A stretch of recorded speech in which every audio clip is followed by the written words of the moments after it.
Fala galera, tudo bem? Estamos de volta aqui no canal mais uma vez para mais um bate-papo científico. E hoje a gente vai falar de um assunto que gera polêmica, né, nas redes sociais. Tem gente que fala uma coisa, tem gente que fala outra. Vamos ver o que as evidências científicas dizem, que é sobre o jejum. E para isso, eu tenho que trazer aqui um amigo que estuda isso já há alguns anos. Já vi palestras dele ao longo desse tempo aí, todos sobre jejum. Ele estuda muito sobre isso. Meu amigo, Gustavo Santos. O Guba é educador físico, doutor, estudante de medicina, quase médico já, professor na pós-graduação da VP. Então, Guba, prazer ter você aqui mais uma vez com a gente no canal. Prazer é meu, Márcio. Obrigado pelo convite. Vamos tentar falar um pouquinho sobre um tema que é realmente polêmico por vezes, né? Não deveria ser, mas é. Eu falo que é polêmico porque as pessoas às vezes ignoram o que as evidências fazem, né? Porque se basear nas evidências, que é o que a gente vai conversar aqui hoje, dá para entender os momentos certos de utilizar. Mas eu acho que a gente pode começar, Guba, conceituando, né? Porque eu acho que é importante as pessoas entenderem o que é o jejum, né? Então, o que é o jejum, o que seria a cetose, né? Conceitua, contextualiza aí para a gente. Perfeito. É importante a gente fazer isso para que a gente diferencie algumas respostas orgânicas que viriam do mesmo ponto, vamos dizer assim. O jejum é a falta de nutriente como um todo. Então, vamos imaginar, principalmente quando a gente está falando da falta de calorias ou de energia vindo desses alimentos de forma deliberada. Então, é importante que a gente entenda que é diferente aqui de alguém que esteja em inanição, alguém que involuntariamente não tenha o que comer. Tá? Porque isso, do ponto de vista hormonal, do ponto de vista psicológico, é totalmente diferente e vai trazer respostas distintas também. Então, a ideia aqui é quando eu me privo de qualquer tipo de energia, vindo dos alimentos, obviamente, o meu corpo tem que alterar o padrão metabólico dele. Normalmente, a gente tem uma resposta, uma quantidade de glicose no sangue, ou a gente usa o carboidrato ou a glicose como sendo o nosso substrato energético primário. E o fígado é talvez o órgão que faça essa regulação para a gente. Uma vez que a gente come, ele armazena esse carboidrato e consegue liberar aos poucos para a gente. E ele ainda consegue fazer novo carboidrato e liberar para a gente ao longo do tempo. A gente fala do jejum, a gente está diminuindo ou acabando com esse carboidrato, a gente não está mais consumindo nenhuma caloria, e aí o fígado tem que mudar o padrão metabólico dele. Ou seja, o corpo tem que passar a utilizar gordura como substrato energético e o fígado vai transformar essa gordura em corpos cetônicos. Então, o fígado vai ter dois papéis ali.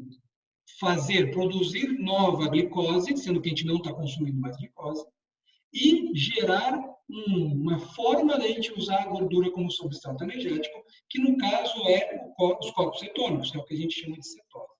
Tá? E aqui é importante a gente entender a importância desse mecanismo para o nosso corpo. Tá? A produção de cetose ela é extremamente importante do ponto de vista evolutivo, porque os nossos antepassados não tinham a frequência de alimentação que a gente tem e nem a disponibilidade de alimentação de energia que a gente tem hoje. Então, sempre foi algo muito importante do ponto de vista evolutivo que a gente pudesse passar muito tempo em jejum, ou seja, sem alimentação nenhuma, e conseguir sobreviver mesmo assim. Então, essa é algo importante que a gente tem que ter em mente quando a gente começa a discutir jejum. E eu falo que as pessoas, na verdade, né, não entendem, às vezes, o conceito. Mas quando pensa em jejum, tem um tempo mínimo, o que é considerado jejum a partir de quanto tempo? Porque quando a gente vê os estudos, né, tem diversos. Tem estudos de 14, 16, 18. Tem uma definição clara? Perfeito. A definição clara, ela não existe porque ela vai depender de pessoa para pessoa. Mas é importante a gente também tentar conceituar isso, porque senão, a partir do momento que eu parei de comer, eu estou em jejum, né? E alguns autores até criticam aquela ideia do jejum intermitente, porque eles dizem, não há como fazer um jejum que não seja intermitente. Se ele não for intermitente, você vai ficar sem comer eternamente e aí não vai sobreviver, né? Então, o que a gente tem de evidência? Os estudos que se prontificaram a estudar jejum e as respostas moleculares e metabólicas do jejum, colocam quase invariavelmente o jejum noturno. E esse jejum noturno costuma durar entre 8 e 10 horas. Tá? Então, para a gente falar do jejum, eu me sinto confortável, quando a gente vai buscar isso na literatura, quando a gente fala de aproximadamente 8 horas de jejum. O que faz com que a gente possa ter jejum durante o dia. Eu posso parar de comer na hora do café da manhã e às 4 horas da tarde eu estou com, então das 8 às 16 horas eu estou em jejum já, começo o jejum. Né? Mas a gente começou a entender que jejuns mais prolongados costumam levar a respostas mais significativas. E aí a gente vê, como você bem colocou, jejum de 16 horas, jejum de 24 horas, jejum mais prolongados, que são aqueles que demoram mais do que 48 a 72 horas. Então, a gente tem uma variedade muito grande, mas partindo de 8 a 10 horas seria o tempo do jejum que a gente está conversando aqui. É porque o paciente chega no consultório da gente, eu teve um que chegou uma vez e falou assim, Guba, eu faço 3 refeições por dia porque eu faço jejum. Aí ele toma café da manhã, almoço e janta. Eu falei, nossa, mas 50% da população toma café da manhã, almoço e janta. Isso não é uma estratégia diferente. Mas ele queria dizer, não, como eu não como nada à tarde, eu faço um jejum. E não é bem assim, né? O pessoal, eu falo que as pessoas pecam por não entender que isso é uma estratégia nutricional e que tem toda uma padronização, né? Pensando em, já que a gente quer evidência científica, o que os estudos fazem para a gente também fazer, né? Não é simplesmente achar que fica de qualquer maneira e não tem os cuidados. Porque aí, por exemplo, Guba, o pessoal fala muito da associação do jejum com a perda de peso, né? Mas aí desses benefícios que tem atribuídos ao jejum, quanto realmente é das mudanças metabólicas que ele promove ou quanto é pelo emagrecimento, né? O indivíduo está perdendo peso, isso também vai trazer mudanças. Perfeito. Essa é uma distinção importante para a gente conversar também.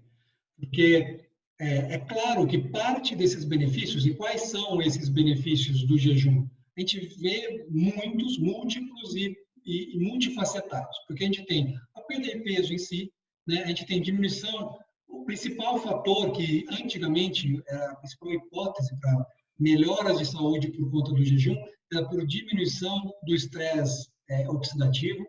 Então, você teria uma diminuição energética, isso levaria a uma diminuição da produção de espécies reativas de oxigênio e, portanto, de estresse oxidativo.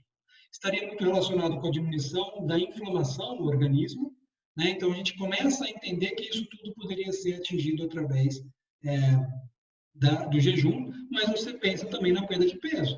Então, nesse sentido, muito do que a gente vê do jejum, dos benefícios do jejum, vem da perda de peso. Dito isso, a gente tem que dar um passo além. Entender que parte desses benefícios não se correlaciona apenas com a perda de peso.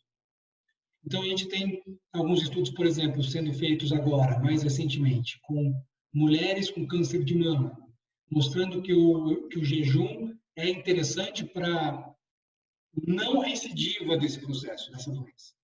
Então, a gente vê queda da pressão arterial. A gente sabe que parte da queda da pressão arterial vem por conta do emagrecimento, mas uma outra parte é pelo jejum.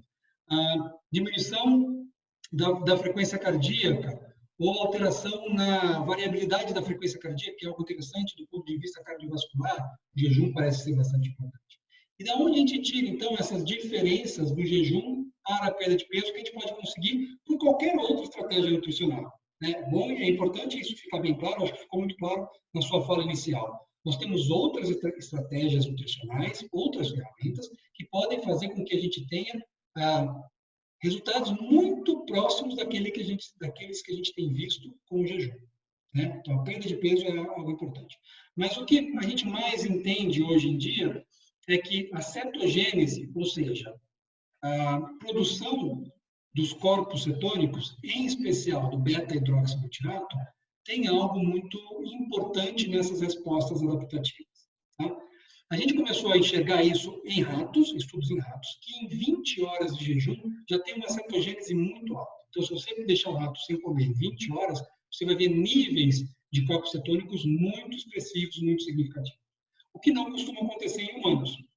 Então, isso vai depender muito da flexibilidade metabólica.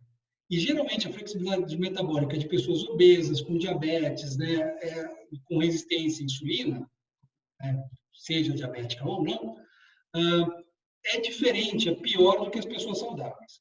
Então, nessas pessoas, talvez elas precisem de tempo um pouco maior para conseguir a cetose que a gente entende ser adequada para levar esse tipo de resposta.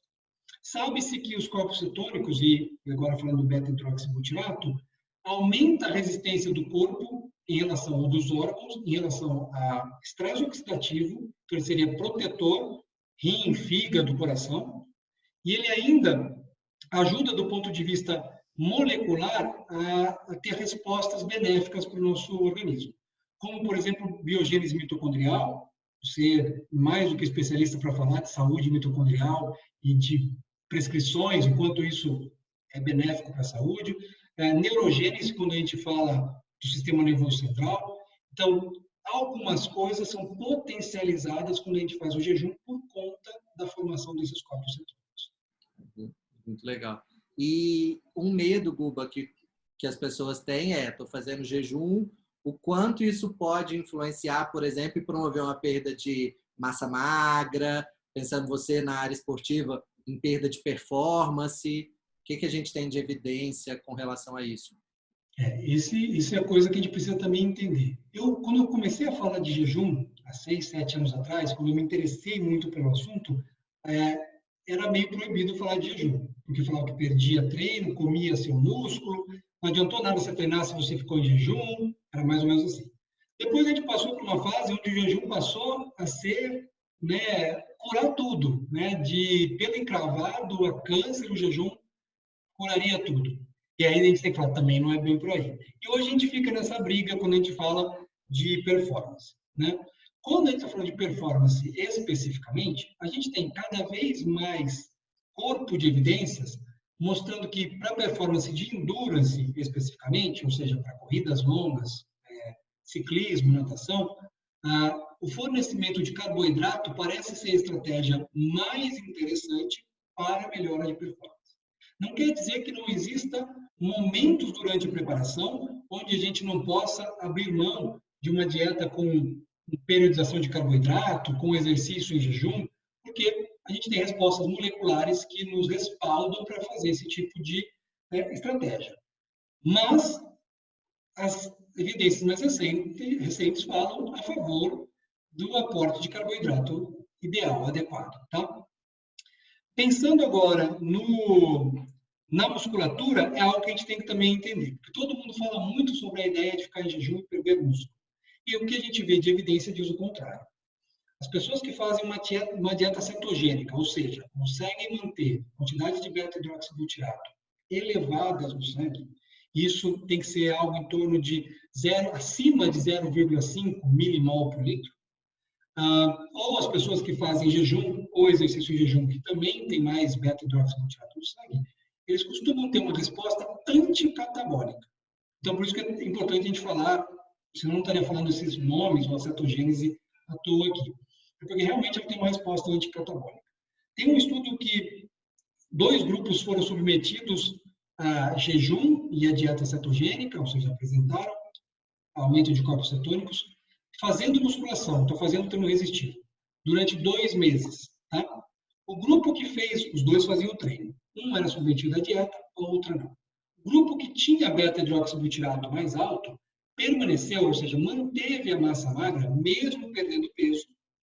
E o grupo que não tinha a cetose, não tinha feito essa estratégia, perdeu massa magra.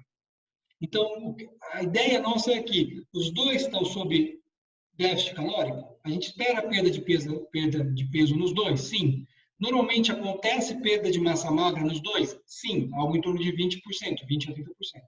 Mas se você estiver fazendo exercício resistido e tiver com beta-hidroxibutirato mais alto, você, por pelo menos 2 meses, é isso que o estudo traz, você consegue manter a massa magra. Então, quebra um pouquinho esse mito de o jejum vai comer seu músculo. Ainda mais se a gente entrar naquela história do portal de oportunidade que você tem depois do exercício físico, né, Márcio? Do quanto você consegue entrar com nutrientes, aqui falando especificamente de proteína, quanto isso, através de estratégias nutricionais, a gente consegue manter massa magra e não perder, como a gente ouve muita gente falar.